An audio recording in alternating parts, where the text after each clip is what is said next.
I'd like to share a Dvar Torah about Purim that I think is very important and very fundamental, instructive, and inspiring. The Gemara has a question. Why is it that we do not say Hallel on Purim? Every other Chag, Sukkos, Pesach, Shavuos, we say Hallel. It's true that we don't say Hallel Rosh Hashanah Yom Kippur, and it's true that they are Chagim, but they're different kinds of Chagim. It's because we are afraid.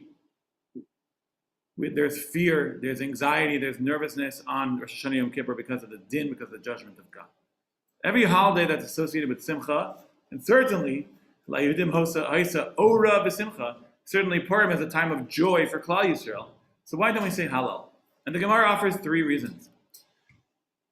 One reason the Gemara offers is because the miracle that took place in Shushan and in Paras and Madai, in Achashverosh's land, 127 countries, was a miracle that took place outside of Israel. And ever since getting into the land of Israel, we no longer celebrate miracles that take place outside of Israel. Therefore, we don't say Hallel. A second reason the Gemara says is because why should we say Hallel? It's true we were saved from Haman, but we were still the slaves of Achashverosh.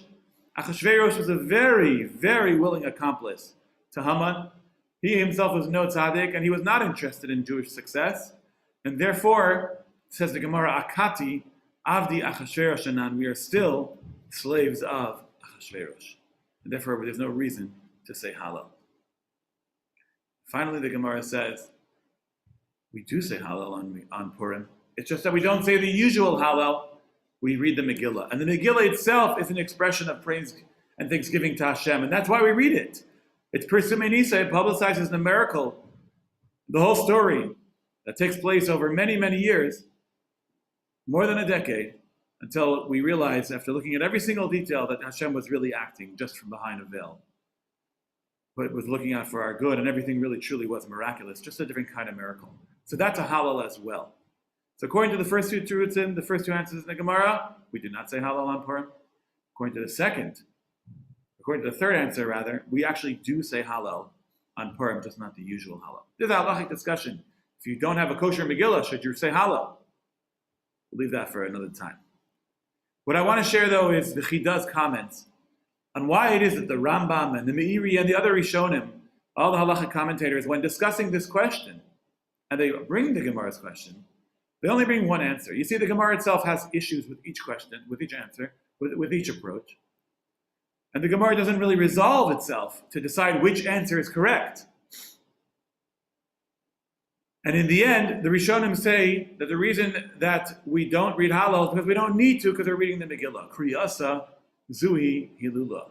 The reading of the Megillah itself is Hallel. The Chida wonders, why is that? What's wrong with the other answer in the Gemara? The answer in the Gemara that says, Akati Avdi Achashverosh Anan. We are still the servants of Achashverosh. And this language is quite beautiful, and I'd like to read it to you. Take a look at the language here. It's really beautiful language.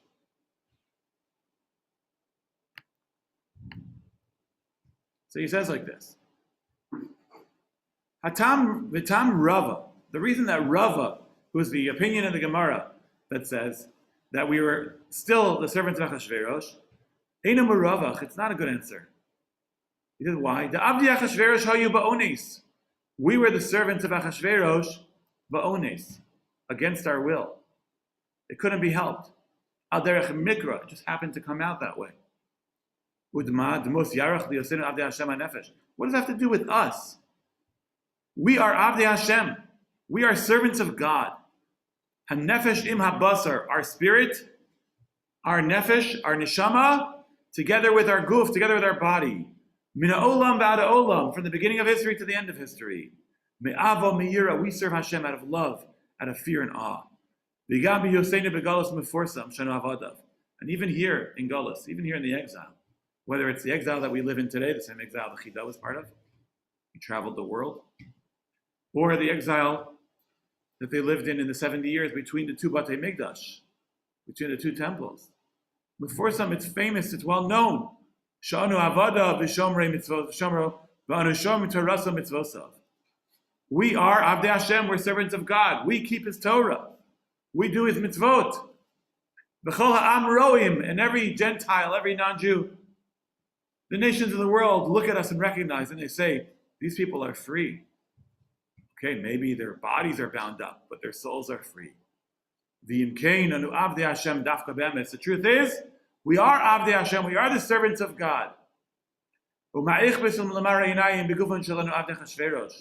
cares if just superficially we appear to be servants of Achashverosh? The reality is, even when we're engaged in the avodah of Achashverosh, even when we're serving the king, our thoughts are towards God. And we are connected to Him. And therefore, the Rishonim don't like Rava's answer, because that's immaterial. We are always the servants of Hashem, no matter where we are. To me, this is super instructive and inspiring. Gullus changes, and the exile changes, and the challenges change. And the obvious challenge of today, of course, is COVID-19. The obvious challenge of today, of course, is Parnasa. We have many obvious challenges today. We aren't where we want to be. We aren't in Israel. The country it's not even open to us now, even if we wanted to go there for Purim Vort Pesach. But the reality is that it doesn't matter where you are physically.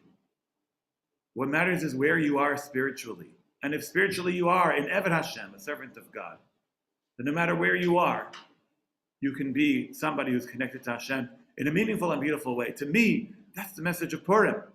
And that's why we do say Hallel.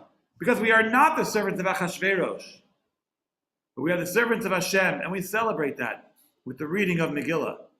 May we all be Zocha Be'ezrat Hashem, may we merit understanding deeply, internalizing within ourselves this message, that just by virtue of the fact that we are the servants of Hashem, wherever we are, in every moment, at every time, in every place, we have the capacity to be free people.